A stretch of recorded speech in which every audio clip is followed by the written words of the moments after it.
There appears to be a leader in the clubhouse for the Broncos quarterback battle, and we're going to break it all down on today's show. Welcome on into the Broncos Breakdown by Chat Sports. I'm your host, Matthew Peterson. Before we start, quick reminder, go ahead, hit that thumbs up button, and subscribe to the channel if you enjoy our free content. But let's talk about the quarterback battle, one of the biggest overarching training camp battles across the entire National Football League, because this is one of the few teams that does not know who their starting quarterback will be week one for absolute certainty. Now, Jarrett Stidham appears to be separating himself a little bit from Nix and Zach Wilson. It's still very close in my eyes, but if a game were to be tomorrow, I think it would be Jarrett Stidham taking the first rep. Now, there were a lot of boots-on-the-ground beat reporters that kind of overarching resonated the same feeling that I have, which is Jarrett Stidham has been QB1, and even though they've been alternating, to me, he's looked like he is a little bit ahead of Nix. Now, Zach Stevens tweeted out, Jarrett Stidham was consistent today, including a nice 15-yard completion to Troy Franklin. Zach Wilson had the best pass of the day, 20 yards to Dulcich, and arguably the worst near interception down the right sideline. So just another day for Zach Wilson. He also added on, Nix struggled against the first-team defense as he couldn't connect on anything more than a check down in team periods. Now, Stevens was not the only one who viewed the quarterback battle today this way. Benjamin Albright tweeted out, after one day in pads, Broncos D-line is vastly improved over the last few seasons. Stidham is still well ahead of the other QBs in comfort level with the offense. Nix may eventually take the job, but it'd be Stidham if it were week one now. And then finally, DBs are physical. They'll miss Simmons' range and leadership, no doubt, but this group is physical. And to top it all off, Ryan Edwards, another beat reporter for the Broncos, tweeted out, best pass during first-team drill belongs to Stidham, who hit Franklin for an easy pitching catch on an out route down the right sideline. Nix, running with the ones, got a nice gain out of Beatty on a check down, but otherwise had very little time to operate with the defensive line swarming.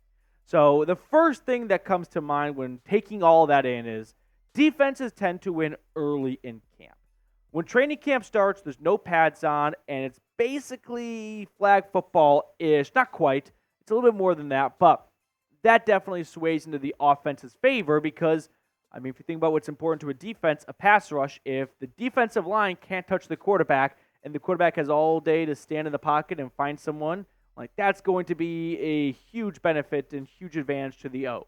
But once the pads come on and the defensive line can do more of their job, still not 100% of it, but more of it, it's going to swing back into the defense's favor because the offense is still trying to get into a rhythm. You got a lot of new pieces on the offense, like a new quarterback in Nix. They're still picking up the playbook. That's when the defense can kind of just play football man-to-man, and that's going to be a big advantage for them.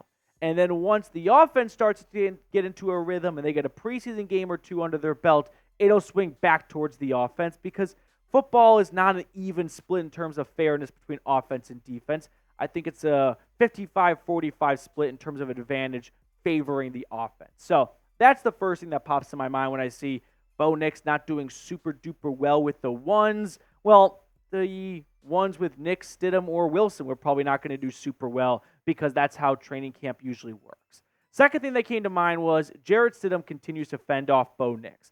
This has been something I've been preaching really since day one of OTAs, which was it is Jarrett Stidham's job to lose.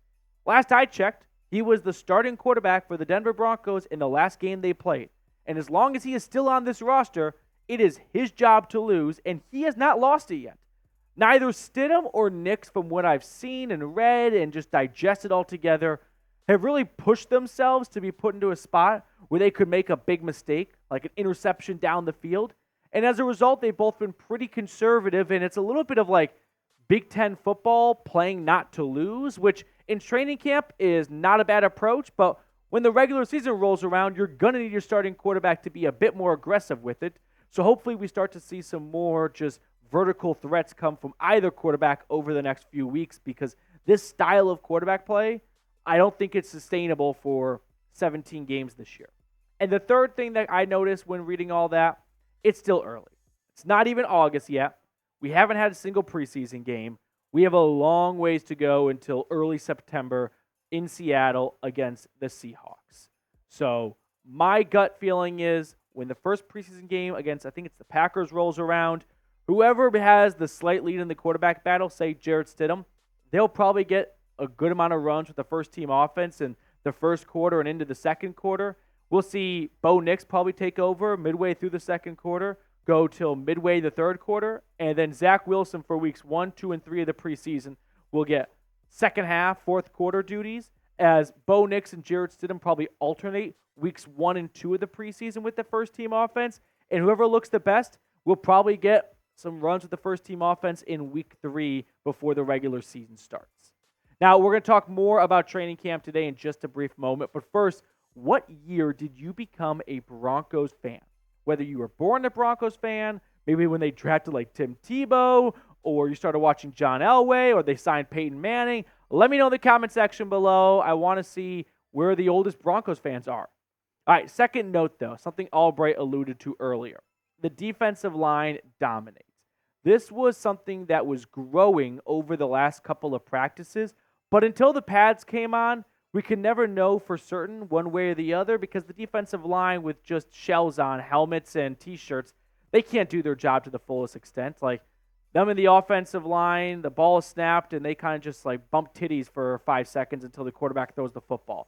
But once the pads come on, the defensive line can actually start to do their job. And we saw a good glimpse of that today, and it's awesome. Today's show is sponsored by Game Time. If you love summer baseball, want to catch a Rockies game or a Broncos preseason game or a concert in your area, you're going to want to listen up and give Game Time a shot. Game Time is an authorized ticket marketplace of Major League Baseball, which makes getting tickets faster and easier. Prices on the Game Time app actually go down the closer it gets to the first pitch. Now, one thing I really like about Game Time is they offer the Game Time guarantee. If you find tickets in the same section and row for less, Game Time will credit you 110% of the difference. So take the guesswork out of buying MLB tickets with Game Time. Download the Game Time app, create an account, and use code CHATSPORTS for $20 off your first purchase. Terms apply, but again, create an account and redeem code CHATSPORTS for $20 off. I put all that information in the comments and description of today's video, but download Game Time today. Last minute tickets, lowest price guaranteed. Now let's talk about this Broncos defensive line, and I want to share with you guys what I think will be the front 5 starting members of it. Jonathan Cooper and Baron Browning at outside linebacker with Nick Bonito, who, by the way, returned to practice today, so very nice to hear. Those 3 guys rotating at outside linebacker. Zach Allen and John Franklin Myers will be your defensive ends. In a 3-4 defense, those are going to be your 3 to 5 techniques, with maybe Allen playing a little bit more defensive tackle than John Franklin Myers. And then your true nose tackle, your 1 technique, will be DJ Jones, the same role he's had for the last 2 years. So what's different about this defensive line than, say, last year's defensive line? Because there are a lot of similar names and faces, but a couple of big differences. One, Jonathan Harris, he's out. He was one of the overall snap leaders on this entire defensive line last year, coming in at 46%, only trailing Zach Allen and DJ Jones. So to replace him with either Malcolm Roach or John Franklin Myers, that's an improvement in my opinion. Next, you've also got to factor in that Baron Browning missed the first third of the 2023 season. And not that he had a slow start when he returned, but to get hopefully all 3 guys healthy for week 1 and moving forward, like you get Baron Browning as one of the 2 leading outside linebacker snap leaders, and you replace Jonathan Jones with, say, John Franklin Myers, who I think will be the next starting defensive tackle. We're talking about replacing about 40% of the 2023 snap leaders for the front 5. That is a sizable improvement and change. Now, another factor into why the Broncos defensive line, I think, will be better this year than it was last year. Zach Allen is someone that may not be a household name even in Broncos country, but man, I feel like he is a star awaiting to break out. Last year for Denver, 60 tackles, 8 tackles for loss, 5 sacks. That's back-to-back 5+ sack seasons. And keep in mind, his last year in Arizona, he did that in 13 games. I think you give Zach Allen better pieces to work alongside him, so less attention goes to him. and other efforts have to be evenly distributed to Baron Browning and John Franklin Myers. And I think we're going to have a sneaky good defensive line. Now, if you're a longtime viewer of the channel, it's no secret that I was somewhat pessimistic about the defensive line from like March until May. And not that I've had a dramatic 180 turnaround, but the addition of John Franklin Myers definitely helped a lot. That came during the draft. I'm very high on Jonah Ellis as a draft pick. I think that was one of the best draft picks, kind of period, from the entire NFL draft when it comes to value, where Denver got him and how good I think he can be. So, plus Baron Browning, hopefully starting off the year healthy, unlike last year. Like, those are some major swings in the right direction for Denver's defensive line. Now, they also need guys like DJ Jones to just flat out be better. Like, nothing really changed for DJ Jones. He's entering the last year of his contract, but they paid him 3 years, $30 million to be a run-stopping nose tackle. Denver's defense last year was one of the worst run-stopping units in the NFL. Some guys just need to execute better, right? It's not about trades and free agency and draft for all of your improvements. A lot of it just comes down to execution and coaching. And in the second year under Sean Payton, I'm confident that the coaching will bring the best out of players as they get into year 2 under Payton's regime. But the execution for players like Jones just flat out has to be better than it was last year. And that's someone that, you know what, I'll be cautiously optimistic about, and I'll put a little bit of a faith bet in him improving from where he was last year. And this defensive line, not being filled with Pro Bowl talent, but being filled with just some really good players that overall might not be like an all-star team, but together I think they'll work very well together. Now, who do you think is the best player on the Broncos defense after Patrick Surtain? I was thinking about this one, and I could not come up with a immediate answer. So I thought, let's bring it to the audience. First name that pops in my head would probably be Baron Browning. I don't think there's anyone else in the DBs that would rival Browning. Maybe Alex Singleton at linebacker. So let me know in the comment section below who you think the best defender is after PS2. Third and final note from training camp today. This one's actually a little bit from the weekend, but I was out of town, so I still want to touch on it. Brandon Jones' injury. The Broncos signed Brandon Jones after moving on from Justin Simmons, and unfortunately, they're going to miss him for the first third of training camp, most likely. He suffered a hamstring injury during Friday's practice. Sean Payton said, quote, he's probably going to be a week or two with a hamstring, and then later on, somewhat, I would say clarified, but added on to it saying probably closer to 2 weeks. Jones, by the way, signed that 3-year, $22.5 million contract coming over from the Miami Dolphins. I think it's safe to say we'll see Brandon Jones in 2 weeks. I don't think Denver is looking to rush him back. He was a quality and one of the larger free agent moves they made, which there weren't too many. So early on, July, they know what they have in Brandon Jones. He's played 4 years in the NFL. Sure, you'd like to have him on the field as much as possible, but soft tissue injuries for DBs, those are not ones you want to mess with, right? When you think about certain positions and injuries that can hold them back, like quarterback, if your quarterback is battling a shoulder injury going into the season, that's something that sure might get better, but it's not going to be close to 100%. So you don't want to see those injuries pop up before the year. For DBs, those are twitchy positions, right? They constantly have to be rotating and changing direction, and that requires a lot of lower leg muscles, like hamstring. So you don't want to push a hamstring injury for a DB before the season even starts. So my guess is they'll err on the more cautious side with him, and we'll see Mr. Jones in 2 weeks. By the way, I'll also add this, because I saw a lot of people on Twitter asking, with Brandon Jones injured, could that mean they bring back Justin Simmons? No. One, you don't sign Justin Simmons because your starting safety's out for 2 weeks in July. Like, if he was gone for the year, that's a different conversation. But no, I don't think we're going to see Justin Simmons return to Denver this offseason. I wouldn't close the book on him ever playing for the Broncos again. I get slight vibes of Justin Simmons retiring a Bronco, but I think Denver is looking not to move on from Justin Simmons because he's a great leader. He's a quality human being, above average quality human being, and an awesome football player. But I do feel like the Broncos kind of made their bed, and they're ready to sleep in it. They added Brandon Jones in free agency. They brought back P.J. Locke, Caden Stearns, who we'll get to in a moment. He comes off the PUP list.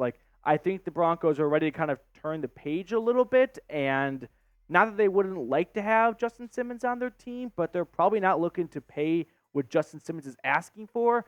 And I'm not sure if Justin Simmons is 100% on board to return. I think he wants to go somewhere where he can really compete for Super Bowls. And from his vantage point, Denver may not be the best place to do that this year. Now, speaking of the safeties, Caden Stearns, he was improved. He graduated from the PUP list, removed from the PUP list. That's the physically unable to perform list, which is great to hear and great to see because the way Sean Payton talked about Caden Stearns right before they took him off the PUP list, it almost made it sound like Caden Stearns had a long ways to go in his recovery. And fast forward like 48 hours later, and he has passed his medical exam, and he has been cleared not to practice fully yet, but he can get onto the practice field and start doing individual work. So that's terrific news because that's a player that I'm really rooting for. I felt like when we first saw him back in 2021, he was making impact plays alongside veteran safeties like K-Jack and Justin Simmons. So Caden Stearns, I do think, would be a very vital piece to the secondary. With no Justin Simmons, you're going to need some new ball-hawking safety because that's what Justin Simmons did so well. And Caden Stearns in his young career has like 5 interceptions, so that's someone I think they're going to want on the field. Other news to get to here really quickly. In the wake of the Brandon Jones injury, they did work out 2 very low-level DBs, and there's a chance tomorrow's episode is talking about one of these 2 players that they signed. Defensive back Nico Bolden, and I think went to Georgia, and then defensive back Jonathan Sutherland, who was with the Seahawks practice squad for much of last year. So keep an eye on these 2 guys, and if the Broncos do add a DB, I think it's just to help keep the drills moving along until Brandon Jones returns, not that they're looking to add a new starting member of their defensive back room. I want to give some shout-outs before we get on out of here. Just a couple of you that shared a recent video of ours. Justin, Michael, G-Trons, and then Tone Van Tool. Tone's been a long-time viewer of the channel, if I remember correctly. So shout out to you guys for sharing our content. Thank you guys so much. If you want to shout out on a future episode of Broncos today, Broncos Breakdown, I'm getting all word twisted here. If you want a future shout out on the Broncos Breakdown like we did today, then make sure to subscribe to the channel. We got over 23,000 strong, so hit the sub button down below. Lock yourself in for some of the best free Broncos content out there. Okay, we can wrap up the video by looking at our summer hot takes. Hot day in Denver today. I think I saw the high was 98 degrees, so major heat wave rolling over the Rocky Mountains. It's a dry heat hot take, and today's dry heat hot take is related to someone we talked about on today's video, which is Zach Allen. I have him finishing the season with 9 sacks. His career high in the year, 5.5. So we're talking about pretty much doubling his career high, almost doubling what he did last year. But I think Zach Allen's going to join a very exclusive club over the last decade of Broncos football. Players to reach 9 or more sacks. It's predominantly just Von Miller, and that's what you should expect. Bradley Chubb sprinkled in 2018, DeMarcus Ware back in 2014, Sean Phillips got to 10 in 2013. Before 2013, like Elvis Dumerville got onto that list as well. But I'm sensing a big season for Zach Allen. I just feel like with an improved defensive line around him, we got a good taste of what he was capable of last year. I think he could double his sack production this year.